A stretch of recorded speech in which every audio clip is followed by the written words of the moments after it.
Subscribe to Infidelity Tales Lab for more stories. Now, let's begin this one. The November rain drummed against the windows of William Sullivan's photography studio in Portland, creating a rhythm that usually soothed him during late editing sessions. At 32, Williams had built his business from nothing, a one-man operation specializing in documentary photography that had earned him modest recognition in artistic circles. His lean frame hunched over the computer, fingers dancing across the keyboard as he color-corrected images from a recent exhibition opening. His phone buzzed. Daryl Hoffman, his older brother by 4 years. "Will, hey. Listen, I know it's last minute, but Carly and I need a huge favor." Daryl's voice carried that particular tone of desperation Williams had learned to recognize over the years. "Can you watch baby Elmer for a few hours? We have to pick up the crib we ordered, and the store closes at 6. It's across town and with traffic." Williams glanced at the clock. 3:30. He had a client meeting at 7, but that left time. "Yeah, sure. Bring him over. You're a lifesaver. We'll be there in 20. Williams saved his work and tidied the studio's front room, moving light stands and clearing space on the vintage leather couch he'd salvaged from an estate sale. His relationship with Daryl had always been complicated, a mixture of brotherly affection and unspoken resentment that neither fully acknowledged. Daryl had followed their father into accounting, married his college sweetheart Carly Barajas, and produced the family's first grandchild with mechanical efficiency. Meanwhile, Williams had disappointed their late father by choosing art over stability, a choice he'd never regretted even as it drove a wedge between them. Their father had died 2 years ago without ever seeing Williams's work displayed in a gallery. That wound still ached. 20 minutes later, Daryl's silver SUV pulled up outside. Williams met them at the door. Carly emerged first, her auburn hair pulled back in a hasty ponytail, dark circles under her eyes broadcasting her exhaustion. She'd been a vibrant presence in their family gatherings before Elmer's birth. Quick-witted, warm, always the first to laugh. Now she looked hollowed out, moving with the mechanical precision of the chronically sleep-deprived. "Thank you so much, Will," she said, transferring the infant carrier into his arms without meeting his eyes. "He just ate, so he should be fine for a while. Diapers and wipes are in the bag. We'll be back by 6 at the latest." Daryl clapped Williams on the shoulder, that familiar gesture that somehow always felt patronizing. "Appreciate it, little brother. You're getting a preview of parenthood." He laughed, but sounded forced. Williams noticed how neither of them really looked at the baby. How Carly's hands shook slightly as she handed over the diaper bag. How Daryl kept checking his watch despite having just arrived.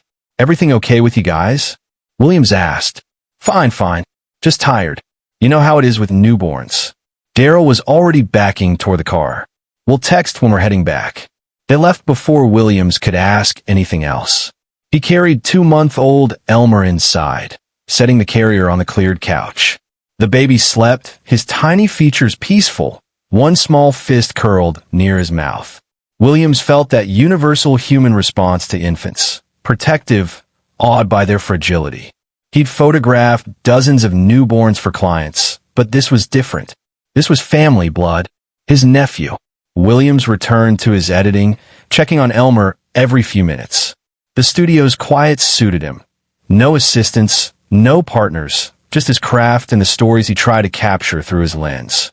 His recent project documented Portland's disappearing working-class neighborhoods, families being priced out by development.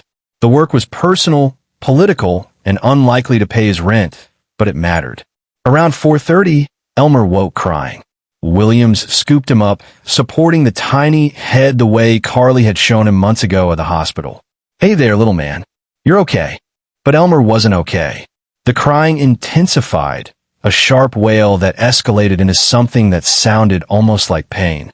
Williams walked him around the studio, bouncing gently, trying the soothing techniques he'd seen parents use. The crying continued, growing more desperate. "Come on, buddy. What's wrong?" Williams checked the time. Only an hour since he'd eaten. Could he be hungry again? Williams knew nothing about feeding schedules. He tried everything: walking, rocking, gentle patting. Elmer's face turned red, his tiny body rigid with distress. This wasn't normal crying. Something was genuinely wrong. Williams laid him back in the carrier, talking softly as he checked for obvious problems. Maybe the carrier straps were too tight? He loosened them. Elmer's crying never stopped, and now Williams noticed how the baby's legs seemed to pull up toward his stomach, like he was in pain. Okay. Let me check your diaper. Williams unbuttoned the blue onesie with trembling fingers. He'd never been great with babies, always afraid of doing something wrong. He pulled aside the diaper and froze. Time seemed to stop. The rain against the windows faded. Elmer's crying became distant.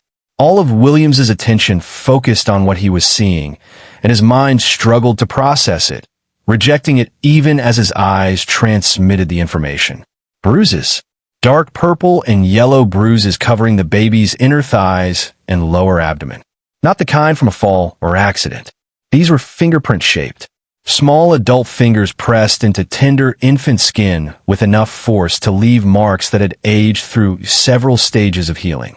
Williams's hands began to shake. His stomach lurched. Professional instinct from years of documentary work kicked in. Evidence documentation. He grabbed his phone and photographed what he saw, his photographer's eye automatically adjusting angles for clarity even as his mind screamed. Someone had hurt this baby. Someone had held him hard enough to bruise. Multiple times, given the different stages of discoloration. And Daryl and Carly had left so quickly. Neither had looked at Elmer. Carly shaking hands. Daryl's forced laugh. "Oh God," Williams whispered. "Oh God, no." He refastened the diaper with shaking hands, wrapped Elmer in the carrier blanket, and grabbed his keys. The baby's crying had subsided into exhausted whimpers. Williams's mind raced as he locked the studio and carried Elmer to his old Jeep. Emergency room. He needed to get Elmer to an emergency room. Now. But as he started the engine, his phone buzzed. A text from Daryl. "Traffic is worse than we thought. Might be closer to 7. Hope he's being good." Williams stared at the message. 7 o'clock. 3 more hours they'd planned to stay away. Long enough that Williams might not have noticed anything wrong. Might have just handed Elmer back when they returned. His hands tightened on the steering wheel. All the complicated feelings about his brother, the resentment, the distance, the unspoken competition, crystallized into something clear and cold. If Daryl or Carly had done this, Williams would make them pay.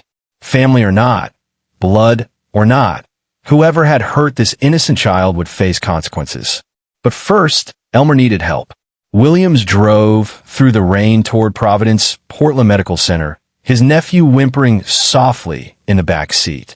His mind was already working, analyzing, planning.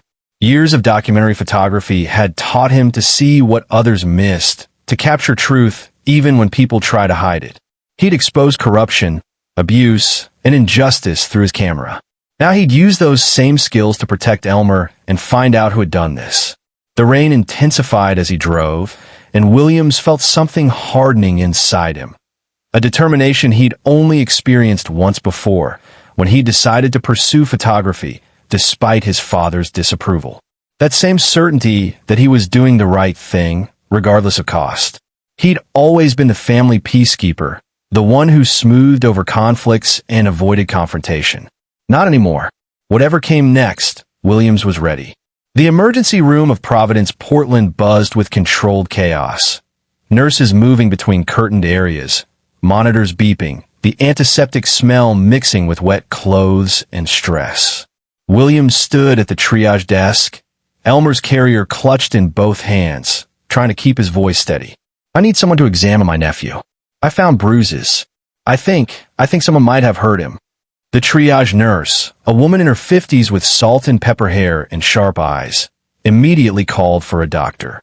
Within minutes, Williams found himself in a private examination room with Dr. Kelvin Gallagher, a pediatrician who looked barely 30 but moved with practiced confidence.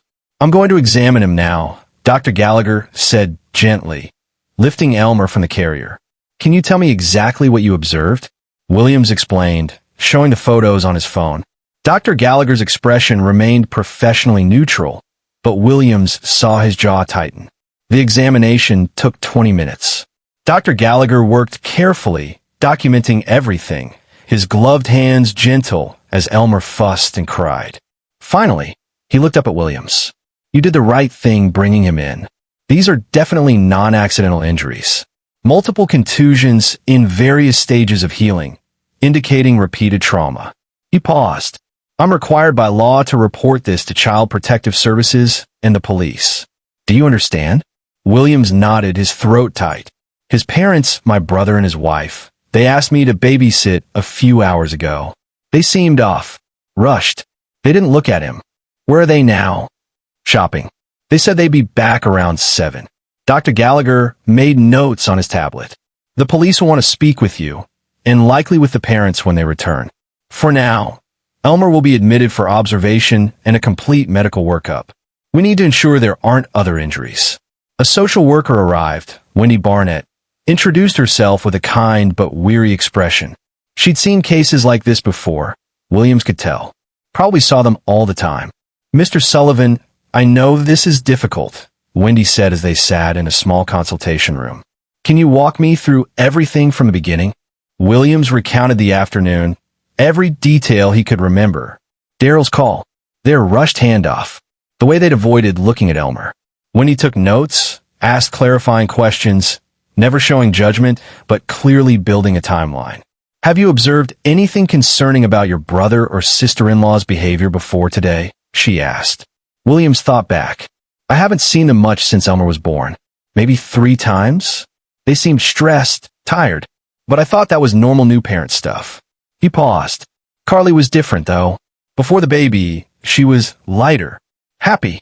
After Elmer came, she seemed almost scared of him. Scared how? Like she didn't want to hold him. At the hospital, when we all visited, she barely looked at him. I thought it might be postpartum depression or something. Wendy nodded. That's helpful information. The police detective will want to hear all of this as well. Detective Andre Hendricks arrived an hour later. A solid man in his mid-40s with graying temples and the patient demeanor of someone who'd worked difficult cases too long. He recorded Williams's statement, examined the photos, and consulted with Dr. Gallagher. We'll need to interview the parents when they arrive, Detective Hendricks said. In the meantime, an emergency custody order has been issued. Elmer won't be going home with them tonight. Williams's phone buzzed. Daryl, got the crib. Heading to grab dinner, then we'll swing by around 7:30, if that's cool. Looking at the message, Williams felt anger burning in his chest. They were having dinner while their son lay in a hospital with bruises they'd somehow failed to notice, or worse, had caused. He showed the message to Detective Hendricks, who nodded. Don't respond yet. We'll handle this carefully. Williams sat in the waiting area, his mind churning. A few hours ago, his biggest concern had been finishing a color correction. Now his family was imploding, his nephew was hospitalized, and he was at the center of an abuse investigation. But underneath the shock and anger, Williams felt something else. Purpose. Clarity. Whatever happened next, he wouldn't let Elmer get hurt again. He'd protect this kid with everything he had. At 7:40, Daryl and Carly walked into the emergency room, looking confused. Williams stood, and Daryl's expression shifted from confusion to concern. Will? What's going on? Why are you? Where's Elmer? Detective Hendricks stepped forward, badge out. Mr. and Mrs. Hoffman? I'm Detective Hendricks with Portland PD. I need to speak with both of you about your son. Carly's face went white. Daryl's confusion deepened. What? Why? What happened? Your son was brought in with injuries consistent with physical abuse. We need to ask you some questions. The next hour unfolded like a nightmare. Daryl and Carly were separated, interviewed individually. Williams watched from a distance as his brother's face cycled through disbelief, anger, and something that looked like genuine confusion. Carly dissolved into tears almost immediately. Detective Hendricks returned to Williams. Neither is admitting to anything. Both seem shocked, but that's not unusual in these cases. Do you think they did it? Williams asked. I think we need to investigate thoroughly. In the meantime, Elmer needs a temporary placement.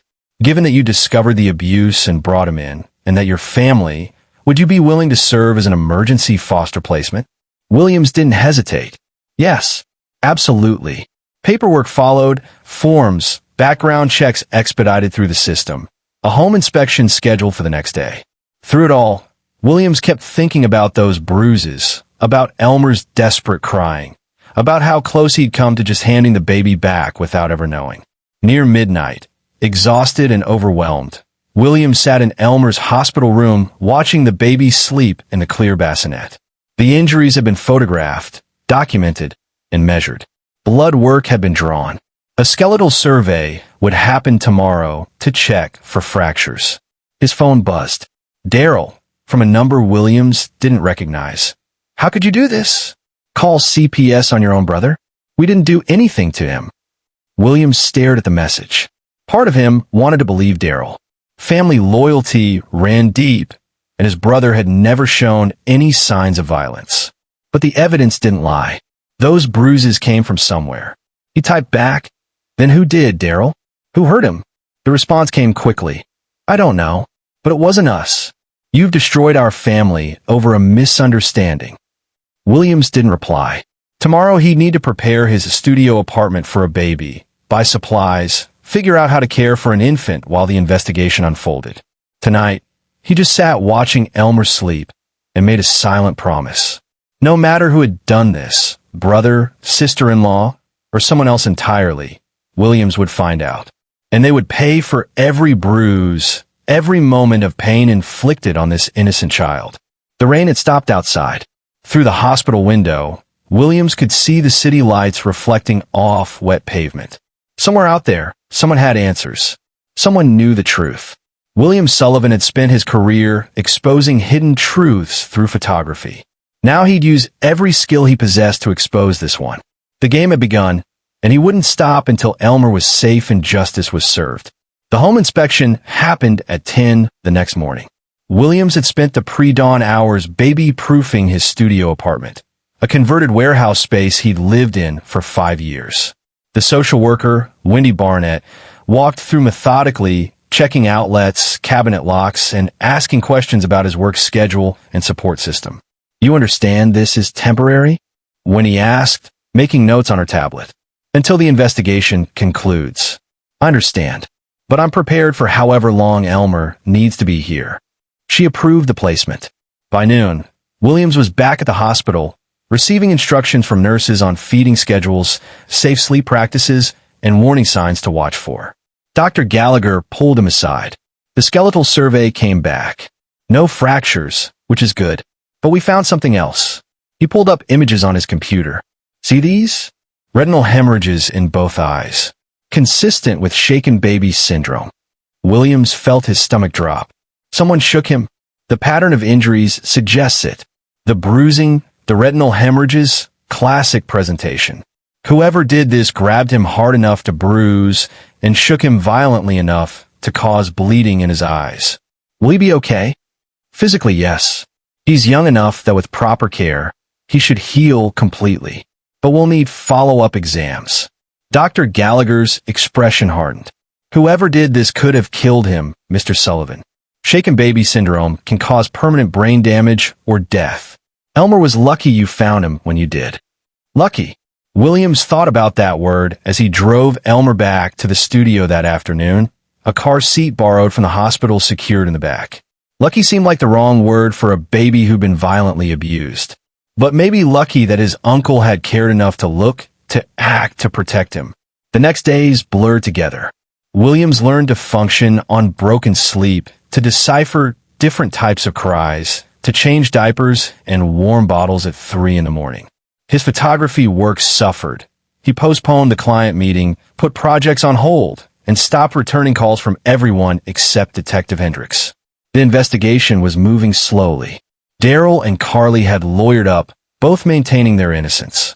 Their attorney, a sharp woman named Petra Todd, had issued a statement claiming the injuries were accidental, that babies bruise easily, that the whole thing was a tragic misunderstanding. Williams didn't believe it for a second. On the 4th day, Detective Hendricks visited the studio. Williams had just gotten Elmer down for a nap and was staring at his computer screen, trying to make sense of the half-finished editing work that now seemed meaningless. "Got a few minutes?" Hendricks asked, accepting Williams's offer of coffee. They sat in the studio's kitchen area, a small space Williams had carved out with a vintage table and mismatched chairs. Hendricks laid out photos from the investigation. Crime scene photos from Daryl and Carly's house, medical reports, interview transcripts. We executed a search warrant on their home, Hendricks said. Found some interesting things. First, their neighbor, a woman named Lily Stewart, reported hearing a baby crying intensely several nights over the past month, sometimes for hours. She almost called the police twice, but didn't want to interfere. Williams's jaw clenched. Hours. Her statement says the crying sounded distressed, different from normal baby crying. Hendricks pulled out more photos. We also found damage to the nursery wall. Small dent, about fist-sized, with paint chips on the carpet. Recent, based on the condition. Someone punched the wall, or threw something at it. We're waiting on forensics. Hendricks leaned back. Here's where it gets complicated. Daryl's story checks out for most of the timeline. He works long hours at his accounting firm, 50, 60 hours a week. Multiple colleagues confirm he's been there late most nights since Elmer was born. His time card supported. So he wasn't home when it happened? Probably not. Which brings us to Carly. Hendricks's expression grew troubled. She's a different story. Quit her job as a graphic designer when Elmer was born. Stays home full-time. No family nearby. Few friends. Her social media went dark after the birth. She used to post constantly. Now nothing for 2 months. Williams thought about Carly at family gatherings before Elmer. Vibrant, engaged, always the life of the party. Then he thought about her hollow eyes and shaking hands when she dropped Elmer off. You think she did it? I think she had the most opportunity. But she's not talking, and without a confession or witness, it's hard to prove. Hendricks paused. There's something else. Medical records show Carly was treated for postpartum depression 6 weeks ago. Prescribed medication she never filled. Her OB recommended therapy she never attended. Why wouldn't she get help? Shame, maybe fear. Or Daryl didn't believe she needed it. Hendricks gathered his photos. I've worked child abuse cases for 15 years, Williams. This is all the hallmarks of a parent who's overwhelmed, isolated, and not coping. Someone who snapped. After Hendricks left, Williams stood at the window, watching rain start up again. Below, Portland's streets glistened, people hurrying with umbrellas. Normal life continuing while his nephew fought to heal from violence that should never have happened. His phone rang. Unknown number. He answered. Will. Carly's voice, thin and desperate. Please, I need to talk to you. Carly, I don't think. I didn't hurt him. I swear to God, I would never hurt my baby. But nobody believes me, and Daryl won't even look at me. And I need someone to listen.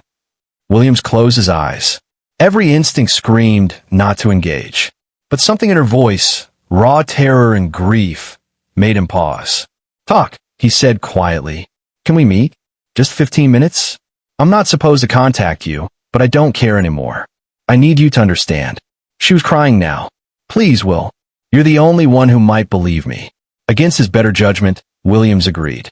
They met an hour later at a coffee shop near his studio. Carly looked terrible. Unwashed hair, clothes hanging loose on her frame, eyes red and swollen. She'd aged 10 years in 2 months. They sat in a back corner. Carly wrapped her hands around a cup of tea she didn't drink. I love being pregnant, she said softly. Everyone talks about how hard it is, but I loved it. Felt connected to this little life growing inside me. Felt like I finally understood my purpose, you know? William said nothing, just listened. Then Elmer was born, and it was like a switch flipped. I couldn't bond with him. Couldn't feel anything except fear and exhaustion. He cried all the time, and I couldn't figure out what he needed, and Daryl kept saying I was doing it wrong. Her voice cracked. I thought I was losing my mind. Did you shake him, Carly? No. I swear on everything I am, I never shook him. Never grabbed him hard enough to bruise. I was terrified of hurting him, so scared that I'd do something wrong that I barely wanted to touch him. Then how do you explain the injuries? Carly's hands trembled around the cup. That's what I need to tell you. There's someone else. Someone who was there when Daryl wasn't. Williams leaned forward. Who? Daryl's mother. Glenda Grant. The name hit Williams like cold water. Glenda Grant. Daryl's mother from his father's first marriage. Williams's father had divorced Glenda when Daryl was 8, before Williams was even born. Williams had met her maybe 5 times in his life, always at awkward family events where she glared daggers at Williams's own mother. "Glinda was helping you with Elmer?" Daryl insisted. Said I needed help, that his mom raised him fine and could teach me. She started coming over every day while he was at work. Carly's voice dropped to almost a whisper. She hated me, Will. Always has. Thought Daryl married beneath him. And when Elmer came, what happened? She criticized everything I did. Said I was holding him wrong, feeding him wrong, not being strict enough. She kept saying babies need discipline, that crying is manipulation. I tried to tell Daryl, but he said I was being paranoid, that his mother was just old-fashioned. Williams's mind raced. Glinda Grant. He remembered her from his father's funeral. A bitter woman in her 60s who'd spent the entire service making snide comments about Williams's mother and the real family she'd replaced. Did you see her hurt Elmer? Not directly, but there were nights after she'd been there when he'd cried differently. When I'd change him and see marks. I asked her about it once, and she said I was imagining things that babies bruise from being picked up wrong. Carly finally met his eyes. I should have said something. Should have made Daryl listen. But I was so exhausted, so confused, and she made me feel crazy. Why didn't you tell the police this? I did, but they say I'm trying to shift blame. Petra, our lawyer, she says without evidence, it just makes me look worse. Like I'm making up stories. Fresh tears spilled down Carly's cheeks. I failed my son, Will. Even if I didn't hurt him physically, I failed to protect him. I'll live with that forever. But I need you to know I didn't do it. And I need you to help me prove who did. William sat back, mind working through the angles. Glinda Grant, a bitter woman with access and opportunity. A grandmother from a different generation with toxic ideas about discipline. It fit, but could he prove it? Where is she now? Williams asked. Her house in Beaverton. Daryl won't talk to her either. The investigation scared her off. But she's out there, free, while I'm losing everything. Williams made a decision. I'll look into it. But Carly, if you're lying to me. I'm not. I swear. She grabbed his hand across the table. Thank you for at least listening. That's more than anyone else has done. After Carly left, Williams sat alone with his thoughts. Could he trust her? Or was this exactly what a guilty person would do? Create doubt, point fingers elsewhere? He needed more information, and he knew exactly how to get it. That night, after putting Elmer to bed, Williams opened his laptop and did what he did best, research. He dug into Glinda Grant's background, social media, anything he could find. What he discovered was illuminating. Glinda had been married 3 times, Williams's father being husband number 2. She'd had 5 children total, Daryl from her first marriage, then 2 daughters from the second marriage who'd both moved across the country and cut contact years ago. Public records showed she'd been investigated by CPS twice in the 80s when her daughters were young, though no charges were ever filed. Williams found archived newspaper articles about one of the investigations. Neighbors had reported hearing children crying, seeing bruises. Nothing had been proven, but the pattern was there. He went deeper, finding old blog posts Glinda had written under a pseudonym about parenting. The content was disturbing. Screeds about modern parents being too soft, children needing firm hands and real discipline, babies being manipulative. She ranted about permissive parenting ruining society, how her generation knew how to raise children properly. The blog had comments from people challenging her views, calling her abusive. She'd responded with fury, doubling down on her beliefs. Williams took screenshots of everything, building a file. Then he did something that crossed a legal line, but felt necessary. He pulled up Glinda's address and started planning surveillance. If she'd hurt Elmer, he'd prove it. And when he did, she'd pay. Not just legal consequences. Williams wanted more than that. He wanted her to feel what Elmer had felt. Helpless, hurt, terrified. He wanted her to understand the weight of her crimes in a way that went beyond a courtroom. The photographer in him knew how to watch, how to wait, how to capture the truth when people thought no one was looking. He'd use those skills now, not for art, but for justice. Over the next week, Williams established a routine. Mornings with Elmer, feeding, playing, doctor's appointments to track his healing. Afternoons reviewing footage from the camera he'd set up outside Glinda's house. a small device hidden in his car that he parked strategically down her street. What he saw disturbed him. Glenda lived alone in a rundown two-story house, her yard overgrown, curtains drawn. She rarely left, and when she did, her expression was hard, angry at the world. But on the third day of surveillance, Williams hit gold. A visitor arrived at Glenda's house, a woman in her late 60s with similar features. Williams ran her face through a reverse image search and found her, Lenora Briggs, Glenda's sister. He repositioned his camera with better audio pickup, a directional microphone he used for documentary work. That evening, he recorded their conversation on Glenda's front porch. "Can't believe that ungrateful girl is trying to blame you," Lenora's voice crackled through his speakers. "After everything you did to help her, she was worthless as a mother." Glenda's bitter tone came through clearly. "That baby cried constantly because she didn't know how to handle him. Someone had to teach her. Someone had to show that child who's in charge. You always knew best with children. Look how well Daryl turned out." "Exactly. Firm discipline.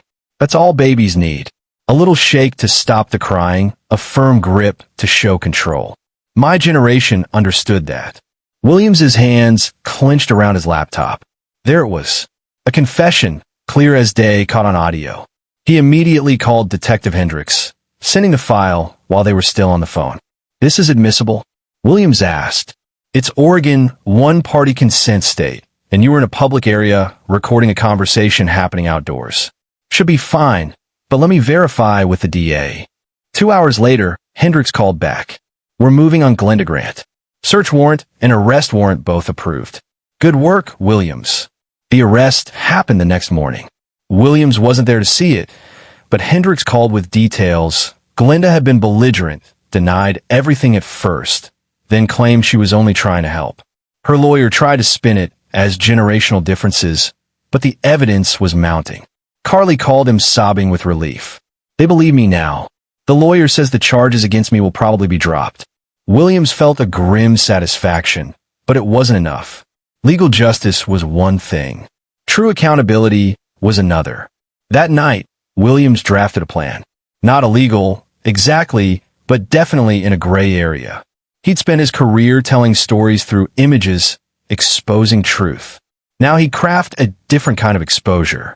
He reached out to contacts in Portland's media, journalists he'd worked with on documentary projects, editors who trusted his work. He gave them the full story with carefully curated evidence. Glenda's confession, her history, the medical reports showing Elmer's injuries. Within days, the story exploded across local media. Grandmother arrested in shaken baby case. CPS investigation reveals generational abuse pattern. Victim's uncle exposes family secret. Williams made sure Glenda's face was everywhere. Her words about firm discipline and children needing control quoted extensively. He gave interviews painting a picture of a bitter, abusive woman who'd hurt an innocent child and tried to let his mother take the blame. Public opinion turned savage. Glenda's address was published online. People protested outside her house. Her social media accounts were flooded with death threats and harassment. She couldn't leave her house without being recognized and confronted. Williams watched it all unfold with cold satisfaction.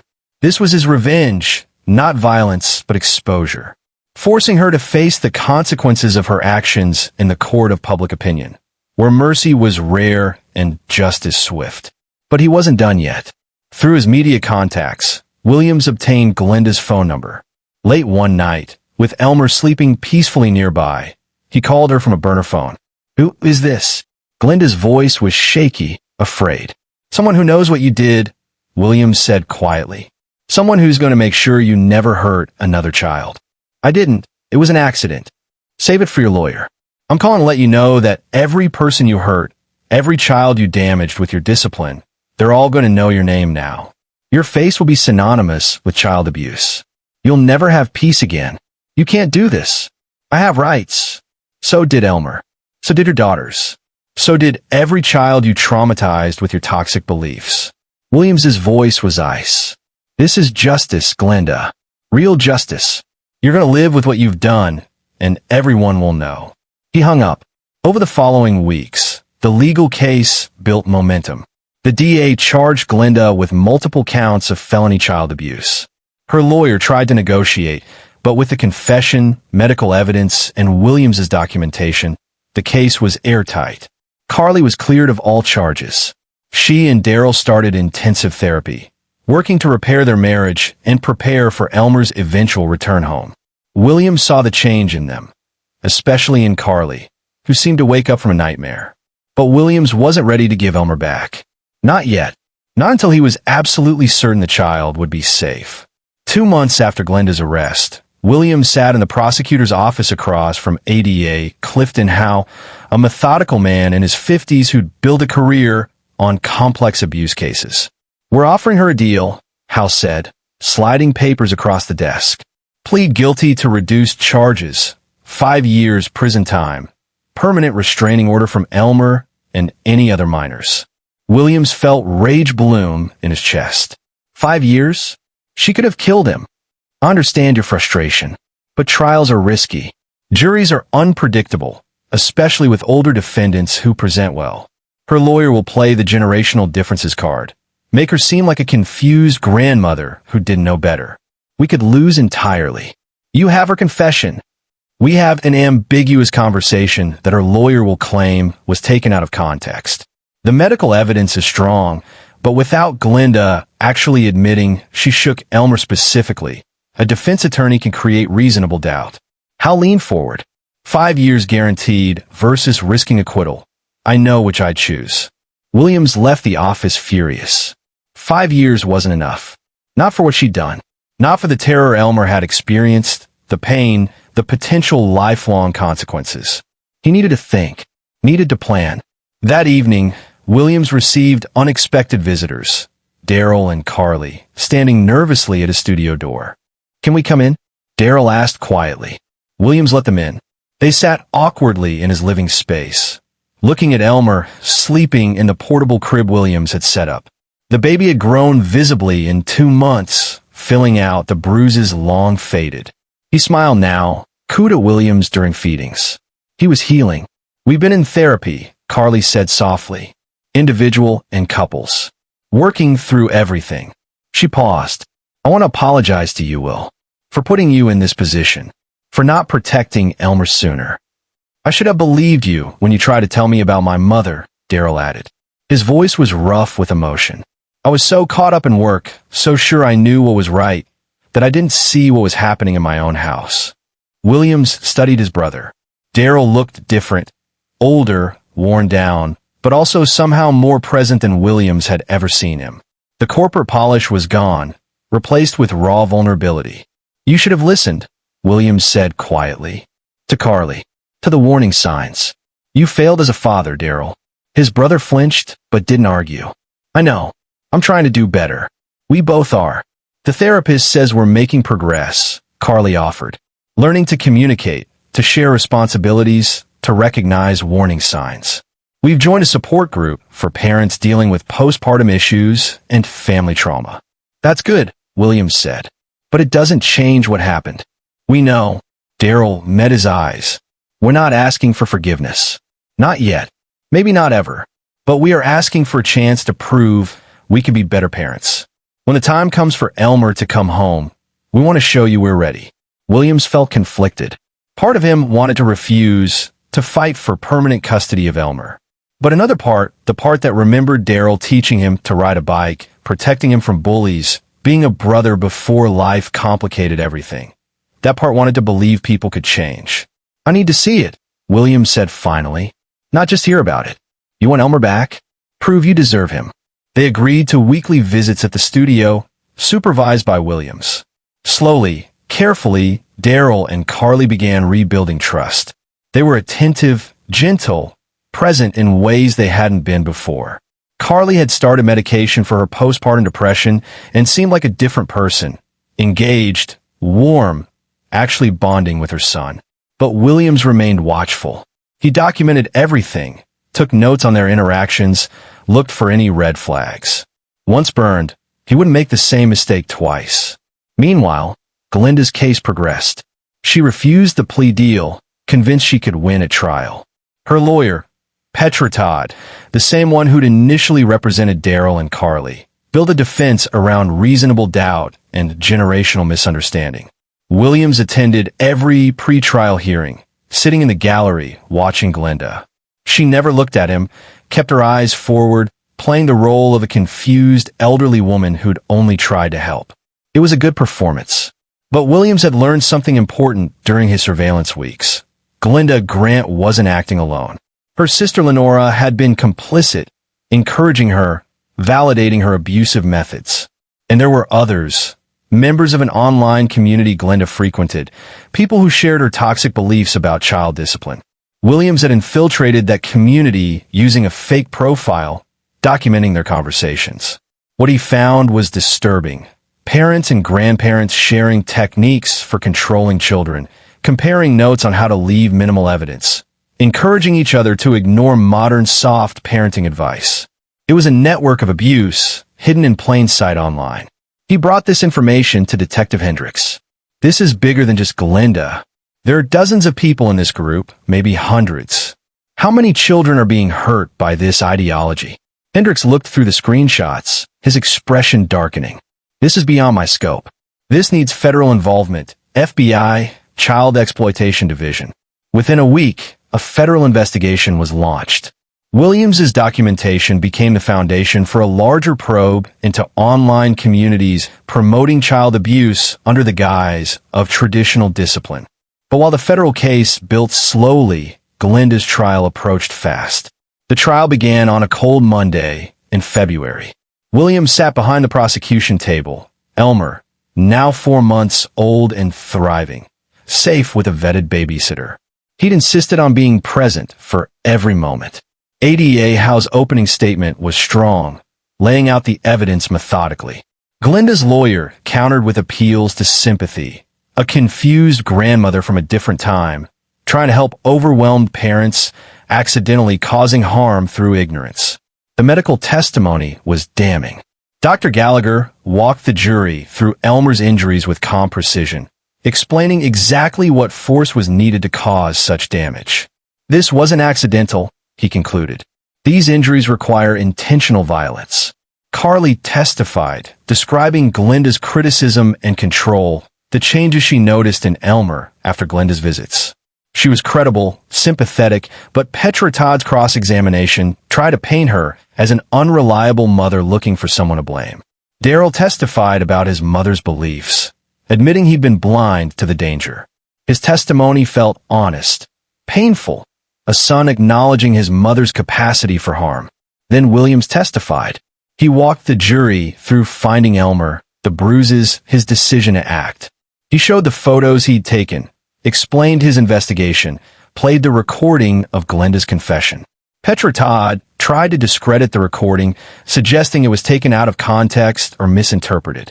But Williams had prepared for this, brought in audio forensic experts who verified the recording's authenticity and clarity. On cross-examination, Petra went after Williams's motives. Isn't it true you had a strained relationship with your brother? That you resented his success, his family? My relationship with Daryl is complicated, Williams admitted. But this isn't about him. It's about protecting a child who is being hurt. Isn't it convenient that your investigation paints your brother's mother as the villain while clearing your brother and his wife? It's not convenient. It's what the evidence shows. The trial lasted 2 weeks. Expert after expert testified. Child psychologists, abuse specialists, forensic investigators. The prosecution built an overwhelming case. But Glenda's lawyer had one final card to play.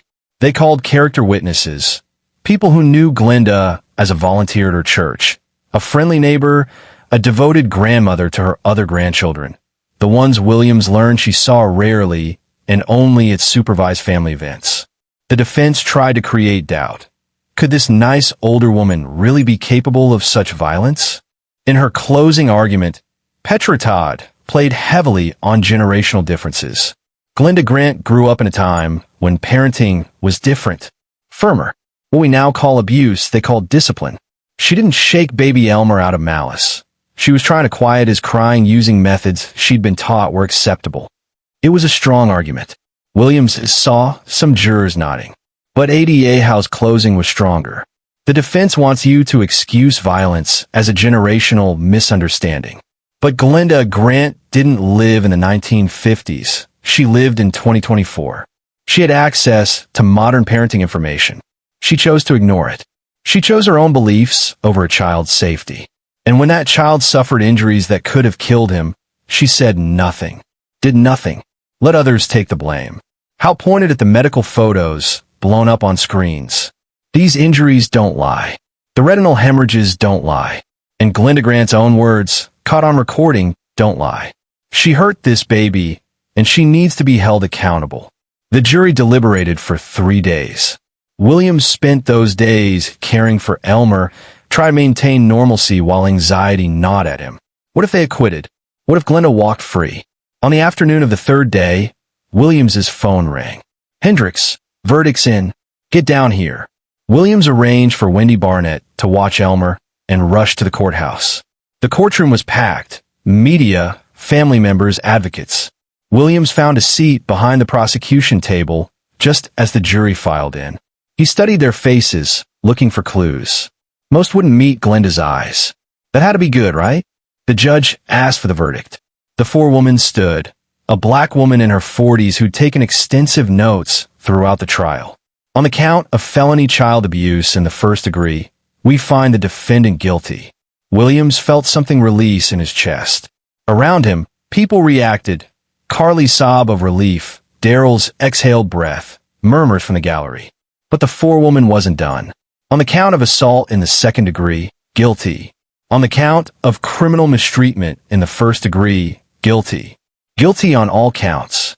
Glenda's face crumbled. Her lawyer put a hand on her shoulder, but she shook it off, turning to glare at Williams across the courtroom. The hatred in her eyes was pure, undiluted. Williams stared back, unflinching. He'd won. Justice had been served. But he wasn't satisfied. Not yet. Sentencing happened 3 weeks later. The prosecution asked for the maximum, 15 years. The defense pleaded for leniency, given Glenda's age and lack of prior criminal convictions. Williams submitted a victim impact statement, writing from Elmer's perspective, what the child had suffered, what he'd lost in terms of trust and safety, what his future might hold. He described finding Elmer crying, the terror of seeing those bruises, the helplessness of knowing someone he should have been able to trust had betrayed that trust in the worst possible way. The judge, a woman named Viola Hayden who presided with firm fairness throughout, read Williams's statement aloud in court. Then she turned to Glenda. "Do you have anything to say before I impose sentence?" Glenda stood, her lawyer beside her. Williams expected denial, excuses, the same victim blaming he'd seen throughout the trial. Instead, Glenda said, "I did what I thought was right. What I was taught was right. If that makes me a criminal in this soft, permissive society, so be it. But I won't apologize for trying to teach that child proper behavior." The courtroom erupted. Judge Hayden's gavel cracked like thunder. "Order!" Williams felt cold fury. Even now, even after everything, she showed no remorse. No understanding of the harm she'd caused. Judge Hayden's voice was ice. "Ms. Grant, in my 20 years on the bench, I've seen many defendants. Some show genuine remorse. Some struggle to understand their actions. Some try to minimize harm. You, however, stand before me utterly unrepentant, convinced of your righteousness even as the evidence of your cruelty is irrefutable." She paused, letting the words sink in. "You took a helpless infant and hurt him. Repeatedly, violently, and you feel no shame. That tells me everything I need to know about your character and the danger you pose to vulnerable children. On the count of felony child abuse in the first degree, I sentence you to 10 years in the custody of the Oregon Department of Corrections. On the counts of assault and criminal mistreatment, 5 years each to run consecutively. Total sentence, 20 years, with no possibility of parole for the first 10. 20 years. Glenda would be in her 80s when released if she lived that long. Williams watched as officers led her away in handcuffs, her face shocked, finally understanding the weight of consequences. It felt good. It felt right. But still not enough. That night, Williams sat with Elmer, watching the baby play with soft blocks. The child had no memory of what had been done to him, would grow up knowing only the story he'd be told. In some ways, that was a mercy. In others, it was a tragedy. Elmer would never understand his own origin story, the violence that had marked his earliest days. Williams's phone buzzed. An unknown email. He opened it, expecting spam. Instead, he found a message from one of Glenda's daughters, the ones who'd cut contact years ago. Williams had reached out to them during his investigation, but they'd refused to speak publicly. The email was brief. "Thank you for stopping her. She hurt us too, when we were small. No one believed us then. I'm glad someone believes now. I'm glad someone finally made her pay." Dolores. Williams sat for a long time, thinking about cycles of abuse, about courage and cowardice, about the difference between justice and revenge. He'd gotten justice for Elmer. But what about the others? The children hurt in that online community? The victims who'd never been believed? An idea began forming, dangerous and compelling. Over the next month, Williams worked with federal investigators, providing everything he'd collected on the online abuse community. He gave media interviews, wrote op-eds, used his platform as a photographer to shine light on the hidden networks promoting child abuse under various guises. His work went viral. Mainstream media picked up the story. Tech companies shut down the forums. Parents were arrested, children removed from dangerous homes. Investigations launched across multiple states.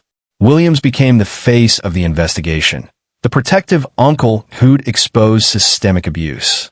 He hated the attention, but understood its value. Every interview, every article, every social media post meant more people were aware, more children potentially saved.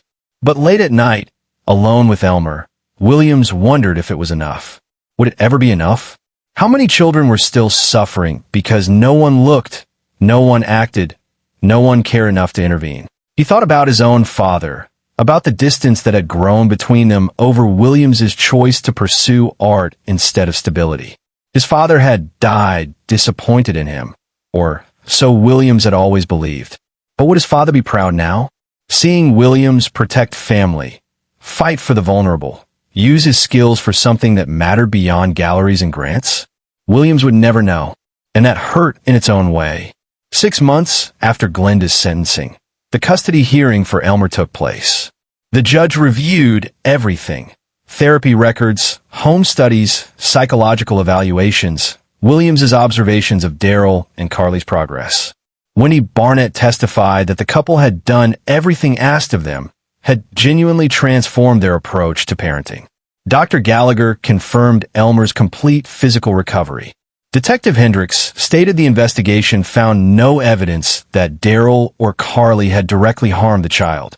The defense called Williams to testify about what he'd observed during 6 months of supervised visits. He told the truth. Daryl and Carly had changed. They were attentive, responsive, genuinely engaged with their son in ways they hadn't been before. Carly's mental health treatment was ongoing and effective. Daryl had reduced his work hours, reprioritized his life around family. "Do you believe Elmer would be safe in their care?"